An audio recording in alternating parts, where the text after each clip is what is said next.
Hello there gorgeous gamers, and welcome back to Pure Play TV, and we've got our review for Dungeons and Dragons Dark Alliance, and we're basing this review on the PS5 version of the game. Does it cast a sexy spell, or does it roll a doomy dice? Let's have a gander. I never got into Dungeons and Dragons, so when the call went up to review Dark Alliance, I was a little bit unsure. Would I know what was going on? Would it be too heavy on the lore and light on the gameplay? I mean, I can tell a demon from a dwarf, but that's about as far as my fantasy knowledge goes. Luckily for Dungeons and Dragons fans, Dark Alliance walks the tightrope between satisfying fan service without being so heavy-handed as to exclude newbies like me. If Dungeons and Dragons is your thing, there's plenty to get your teeth into here, with lore spewing from every tablet and tome that you can lay your hands on. As for me, I was happy enough to leave all that in the menus because Dark Alliance is a good time, providing you can overlook a few bugs and janky controls. Playing as one of the 4 characters and smashing goblins' heads together is a solid enough experience that I grew to really enjoy it. So much so, in fact, I'm looking forward to jumping in and experiencing some co-op gameplay once a few mates have bought the game too. From the start, you have access to 4 playable characters, and each of them can be upgraded through experience and their equipment earned through play. Each of the 4 character types covers the usual styles of play. There's the archer, if you want to strike down your enemies from afar, or if getting up close and personal is your thing, you can play as the barbarian, swinging that massive hammer to smash some goblin skulls. Each character plays very differently with their own stats to match, so finding the one that suits your playstyle is essential. I settled for the dual-wielding elf, as their swiftness and speed matches up with how I like to play these kinds of games. The elf quickly became my main character, and with the way character progression works in Dark Alliance, it was easy to get locked in. Gear and equipment is found in chests or dropped by enemies, and it can be upgraded using gems and gold acquired as you explore. It's a good system that works, but one downside is that you can't tweak your load during a level. Find something you like the look of? Well, you're going to have to wait until you're back at the hub before you can change your stuff. There's also a wide range of customization at work in Dark Alliance, ranging from skins that allow you to change the look of the gear your character is wearing, to equipment that has various stats and resistances attached. It's all your usual RPG stuff.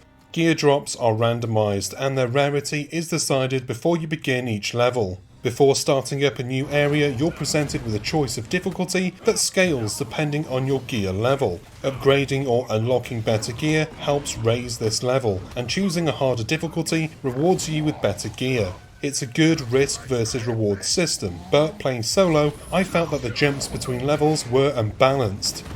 Risk versus reward comes into the gameplay loop too. At certain sections of a level, a rest point will appear once you've cleared the area of enemies. Each rest point presents you with a choice. You can either choose to rest up and restock your potions, and the rest point becomes a checkpoint, or you can gamble and choose to boost the rarity of the loot that drops. This is an interesting dynamic, and it works to add an extra level of strategy and risk to each level. The gameplay itself is satisfying, if a little bit janky.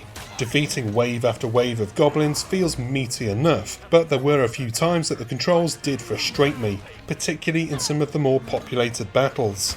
Enemies can come at you from all directions, so a quick turn would have been a good addition. Instead, turning in Dark Alliance becomes a battle all of its own, especially when enemies are coming at you from behind. There is a lock-on, but this felt more of a hindrance in battles where there was more than one enemy, so I rarely used it. Enemy variation is also a bit of a problem, with only a few differing enemy types populating each level.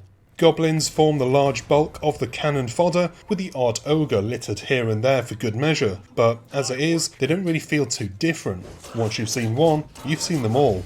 A few archers or spellcasters do pop up to mix things around, but they didn't prove too difficult once I understood the mechanics at play. The argument here is I could always boost the difficulty, but as I've already said, I found this jump to be too steep as it is clearly meant to cater for co-op. During my time with Dark Alliance, I did come across a few bugs. A few enemies vanished mid-battle. Once or twice when I defeated an enemy, they vanished but their health bar remained, following me around like a curse. I once climbed a ladder that wasn't there.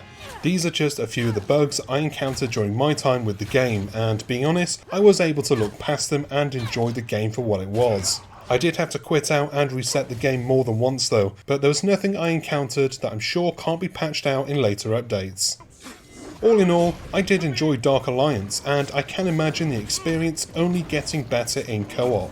The reward loop works, combat is satisfying even if it is a bit of a struggle with its balancing issues, and the few environmental puzzles work well to mix up the gameplay. It feels like there's something holding back Dark Alliance, something that's stopping it from being a great game instead of just good. But good is sometimes good enough, and Dark Alliance is good enough.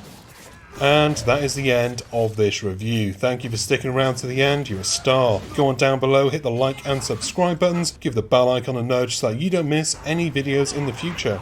Go to the info box for our website links, social media channels and our supporters links, where you can support the team, if you can. I've been Chris, you've been gorgeous, and I'll see you on the next one. Until then, bye bye.